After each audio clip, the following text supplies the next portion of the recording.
Sa Haifa, sa Haifa Garden, sa Baha'i Gardens. So ayun po siya. As you can see, Baha is a religion here in Israel. Kita mo siya, ayan. That is the Baha'i Garden. Andito kami sa Mount Carmel, overlooking the Baha'i Garden and a lot of view and the port. We are here in Stella Maris Monastery, and Stella Maris means Star of the Sea. Okay, so I'm going to enter now. Oh, automatic doors.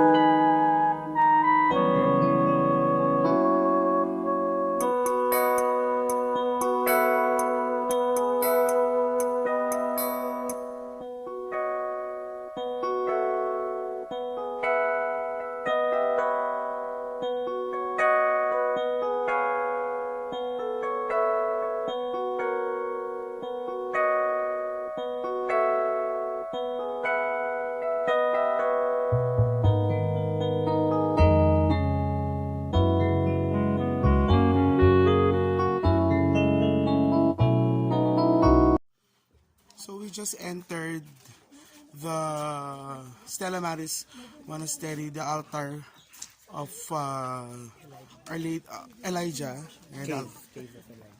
the cave of Elijah, and then there's also the relic of Saint Teresa of Avila, and of course the image of Our Lady of Mount Carmel. So kaya lang hindi tayo pinalad na makaakit na sa pinakataas kasi hindi tayo pinayagan. So we're here in the souvenir shop, and meron silang scapular. Bibili tayo ng scapular. Maganda yung scapular nila. It's really pretty. It's really good. Para sa mga kaibigan natin.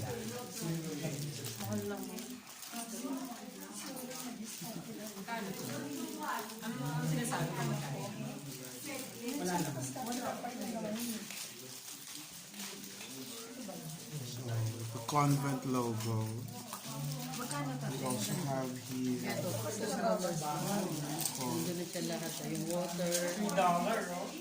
ganda. So this is it. So this is the place where John the Baptist was born. So these are the Canticle of Zechariahs in different languages. Yes, oo.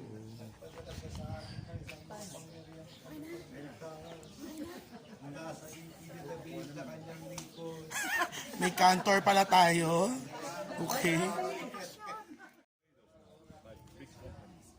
So if you want to see the old church, you look through these small windows, and also there is an opening, a round circle here, surrounded by iron bars. You can look at the mosaic floor. The mosaic floor is from the Cathedral Church at the 11th century, while this church is modern, 200 years ago. 200 years. This church is maintained by the Franciscans. So here, it's not only the birthplace of John the Baptist, it's where Mary lived for 3 months. when she visited Elizabeth, she lived here. This is important also to put in mind.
So this is the actual site where John the Baptist was born. So let's see.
Later, they built this mosque.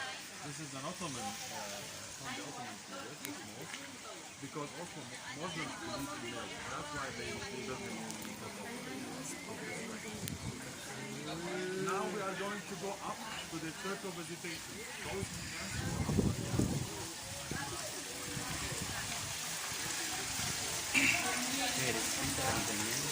Huh? So hi. So this is believed.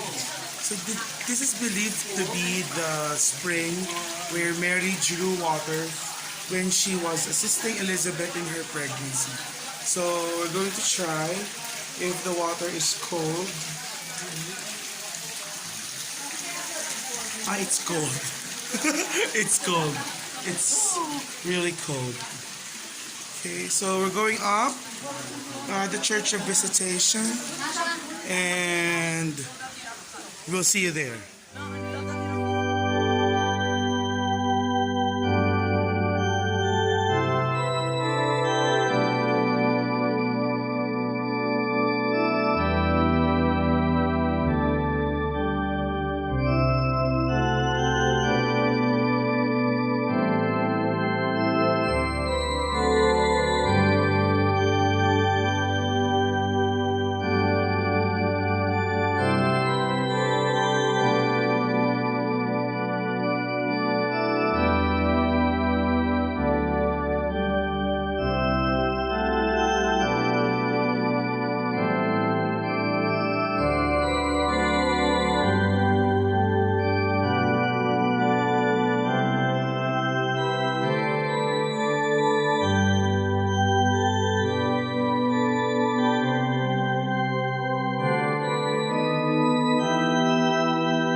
Church of Visitation, it took us 65 steps daw.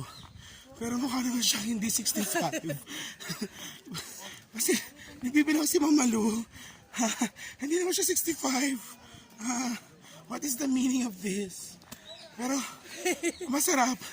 Kasi mahangin, malamig. Kaya hindi nakakapawis. 65 steps of a giant.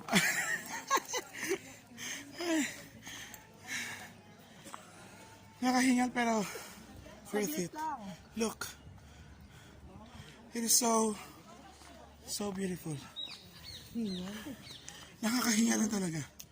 Kaya. Kaya, di ba? Ito na tayo. Yes. We're here.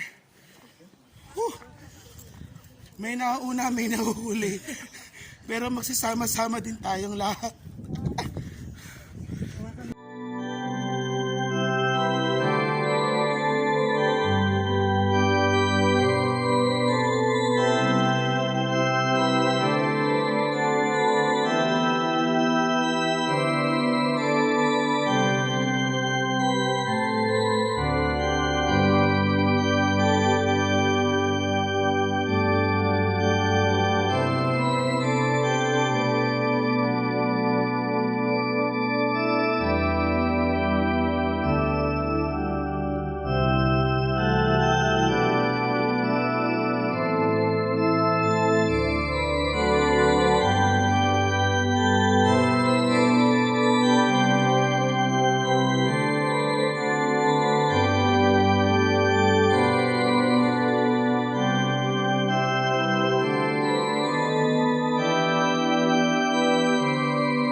So we just had mass here in the Church of Visitation sa taas sa upper basilica.